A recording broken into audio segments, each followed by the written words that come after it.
આજના નવનિયુક્ત આંગણવાડી કાર્યકરો અને તેડાગર બહેનોને જે આજે પત્ર મળવાનો છે અને એ કાર્યક્રમમાં ઉપસ્થિત આપણા લોકલાડીલા મુખ્યમંત્રી શ્રી ભૂપેન્દ્રભાઈ પટેલજી, સાથે જ ગાંધીનગરના મેયર બેન મીરાબેન પટેલ, જિલ્લાના પ્રમુખ શિલ્પાબેન પટેલ, સાથે જ અમારા સાથી ધારાસભ્ય એવા રીટાબેન પટેલ, મુખ્ય સચિવ શ્રી M.K. દાસજી, આ વિભાગના સચિવ રાકેશ શંકરજી, કમિશનર ICDSના રંજીતભાઈ, મંચ પર ઉપસ્થિત સૌ જે વિભાગના અધિકારીગણ છે તે,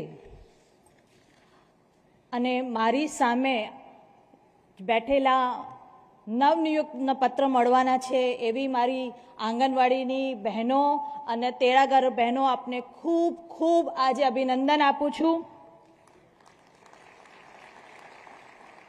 આજે તમે માત્ર એક સરકારી નોકરીમાં જોડાયા છે એવું નથી, એક મહાન મિશનમાં જોડાવા જઈ રહ્યા છો.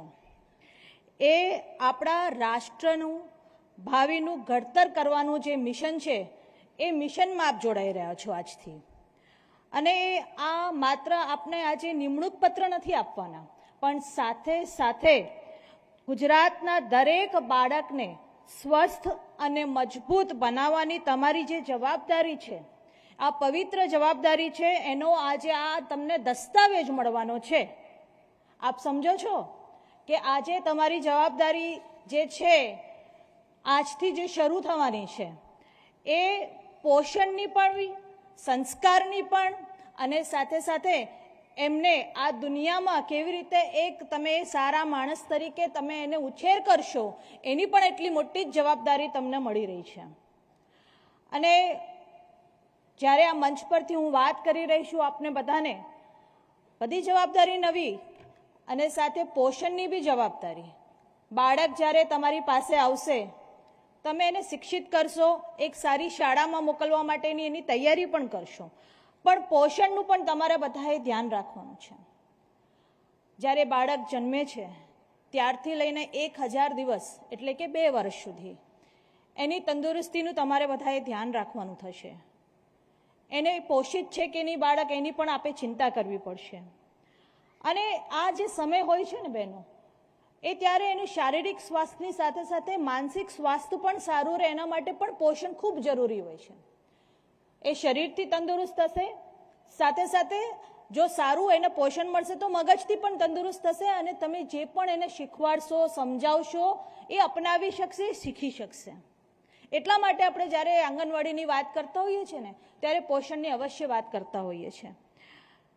સાથે સાથે તમારા બધાની જવાબદારી એક પોષણની કડી તરીકે પણ જોવામાં આવે.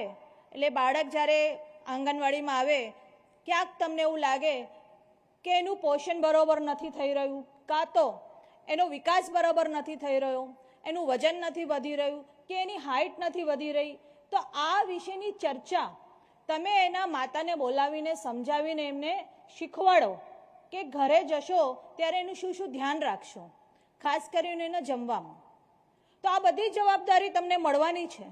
સાથે જ અલગ અલગ યોજનાઓની માહિતી પણ તમને જ્યારે આ શિક્ષિત કરશે, આ તમારા નિમણૂક પત્ર મળ્યા પછી જે તમારો વર્ગ લેવામાં આવશે એમાં વિભિન્ન યોજનાઓ જે આંગણવાડીમાં ચાલે છે એની પણ સમજ આપવામાં આવશે.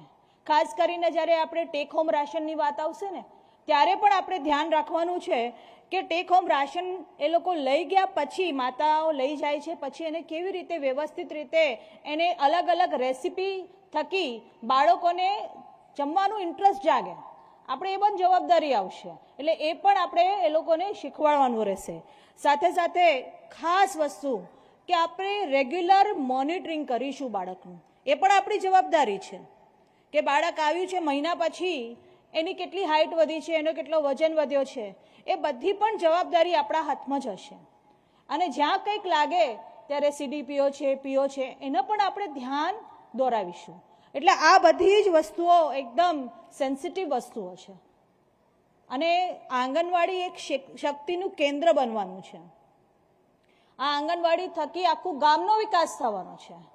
અને જ્યારે આંગણવાડી શક્તિ કેન્દ્ર બનતું હોય છે ત્યારે દરેક ઘરે આ શક્તિનું કેન્દ્ર પહોંચવું પણ જોઈએ. મારો કહેવાનો મતલબ છે આપે ઘરે વિઝિટ પણ કરવાની છે.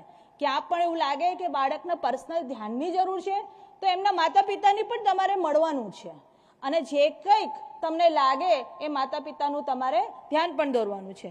એટલે મને વિશ્વાસ છે તમને જે જવાબદારી અહીંથી આપવામાં આવશે એ આપ ખૂબ સારી રીતે કરશો. સાથે સાથે એક સ્વાસ્થ્ય કરતા, એક સશક્ત માતાના માર્ગદર્શક અને સુપોષિત ગુજરાતના શિલ્પકાર તરીકે તમને અમે અહીંયાથી બધા જોઈ રહ્યા છે ત્યારે આપણા આ નવી અભિગમ માટે ખૂબ ખૂબ અભિનંદન આપું છું. અને આગળના સમયમાં પણ આપણે સાથે મળીને કામ કરીશું. અને જ્યારે હું હમણાં બધી બહેનો વચ્ચે હું જ્યારે મળવા નીકળી ત્યારે મેં જોયું ખૂબ એજ્યુકેટેડ દીકરીઓ છે, અને અમને આશા છે કે ગુજરાતને પોષણયુક્ત બનાવવા માટે, ગુજરાતના બાળકોને પોષણયુક્ત બનાવવા માટે આપ સૌનો સાથ મળી રહેશે, અને આપના ઘટકોમાં હું પોતે પણ આવવાના પૂરતા પ્રયાસ કરીશ. આભાર.